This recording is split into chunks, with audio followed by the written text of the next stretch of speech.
السلام علیکم ورحمۃ اللہ وبرکاتہ۔ اعوذ باللہ من الشیطان الرجیم، بسم اللہ الرحمن الرحیم۔ نابالغ بچہ جب فوت ہو جائے تو اس کے لیے یہ دعا آپ ضرور پڑھیں۔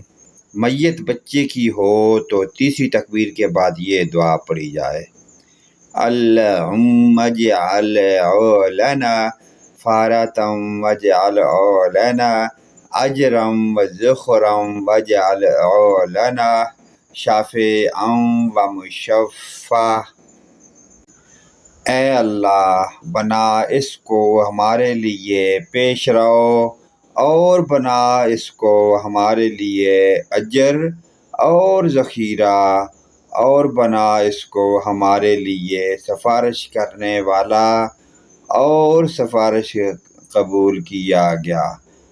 پیارے دوستو، اس پیاری دعائیہ کلمات کو اپنے والدین رشتہ داروں کے ساتھ شیئر کریں۔ اللہ پاک کی ذات ہمیں جزا خیر عطا فرمائے، آمین ثم آمین۔